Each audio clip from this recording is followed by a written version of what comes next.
parler sur deux sujets. Le premier sujet concerne Paco le Pro et enfin le second sujet concerne Jazz OG. léegi nag dañu ñëw commencer ci premier sujet bi nga xamante ne ni ça concerne Paco le Pro. donc Paco récemment dafa génne benn sound boo xamante ne ni c'est intitulé rappeuru cere yi.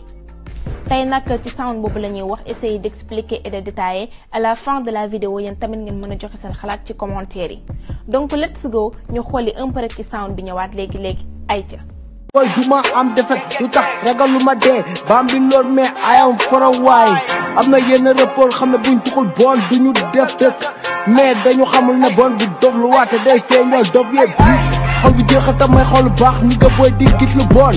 ku la togal dama daama boy bu nekka dooma raam. ok gars yi sound baa ngi noonu et c'est intitulé rappeuru cere yi cere mooy faux donc titre bi mu ngi signifier les faux rappeurs maanaam ñi nga xamante ne ni dañu naan ay rappeur lañ di mbubboo turu rappeur te duñu dara ñooñu lay waxal ci biir sound bi. bon man nag xaw ma ñan ñooy faux rappeurs yi franchement xaw ma je sais pas mais suñu continuer ci biir sound bi peut-être dinañ ci xam dara. léegi avant tout dañuy wax ci li nga xamante ne ni moo di artiste bi muy Paco le Pro. alors Paco jeune la bien sûr mais jeune bu am talent la buy rap da ngay sentir ni mu amee amour ci lu muy def dafa bëgg rap bu muy def en fait te nit ki moom li ngay def nga boo ci defee fulla fayda gëm-gëm nga bëgg ko rek dara du la tee da ngay dem affaire bi gëm-gëm la rek amul leneen. talent baa ngi ak moom nag donc na ko jéem a exploiter mu gën a jóob gën a liggéey parce que boo amee talent te jiwoo ça sert à rien du tout. bu ñu jógee foofu nag ñu ñëw ci li nga xamante ne ni moo di sound bi mais gars yi avant ñuy wax lenn ci biir sound bi est-ce que bàyyi ngeen xel bit bi non mais xamu ku ko joobal bit bi mais liggéeyal na ko lu nice joobal na ko bit bu extraordinaire bit bu am qualité donc mention spéciale au beatmaker. alors gars yi premièrement bu leen dégloo Paco mu ngi naan maa toog ci chaise roi bi ni nga seen xol di bon même su may mel ni Yékini sax booy duma am defet ego trip la tagg boppam yéegal boppam ba ci kaw wàcce yeneen rappeurs yëpp ba ci suuf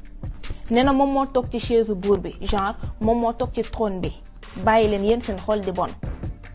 en plus xam ngeen Yékini moo nekkoon roi des arènes kenn mësu ko woon daan ba un jour Balla Gaye day ñëw daan ko muy soog a am defet moo tax mu ne même su ma nekkee Yékini duma am defet mais yemu ci mu ne am na yenn rappeurs yoo xam ne buñ tuxul bon duñu def dëgg. ah bon kon dafa am rappeurs yoo xam ne dañuy tux bon non mais rappeurs yi ñoo wax lu nekk en tout cas man je sais pas xaw ma ndax dafa am rappeurs yu tux bon wala duñu tux bon. Paco le Pro nee na am na rappeurs yoo xamante ne suñ tuxul bon duñ def dëgg maanaam duñ nekk à l'aise moo xam ñu nekk sur scène wala au studio ak fu ñu mënti nekk bu ñu tuxul bon rek duñu nekk à l'aise. mais gars yi Paco yemu ci troisièmement mu ne lëndëm ci kaw ba ci suuf duma jommal suñ déggee lii moom automatiquement ñun ñëpp suñu xel day dem ci ki nga xamante ne moo di Cap. parce que Cap moo fi génnee benn projet boo xam ne c'est intitulé lëndëm ci kaw ba ci suuf donc Paco le Pro dafa sànni pic Cap ne lëndëm ci kaw ba ci suuf du ko jommal maanaam jaaxalu ko te ragalul loolu. mais Paco le Pro dafa mel ni yaramam dafa tàng non mais je vous le jure jusqu'à présent ci biir sound bi pareegul parce que bu ngeen ko dégluwaatee mu ngi naan di bind lu xotteeku taalu kaañ fii taal bi lay waxal parce que bu nee taalu mooy luñ taal donc ñun ñëpp xam nañu il s'adresse à taal bi lii moom taal bi moo ko moom. gars yi nee naa leen booy bi yaramam dafa tàng pareegul de bu ngeen ko dégluwaatee mu ngi naan Pipo sama clat doo ko ping pong yoroo fi BM soxla wooku la jéy arrête de faire genre Pipo la wax fii mais Pipoza lay waxal parce que Pipoza moo fi génne woon sound ne am naa BM soxlawu ma ku ma jéy dafa defoon name dropping ci ki nga xamante ne nii moo di BMJ moo tax Paco ñëw ne ko yoroo fi BM soxla wooku la jéy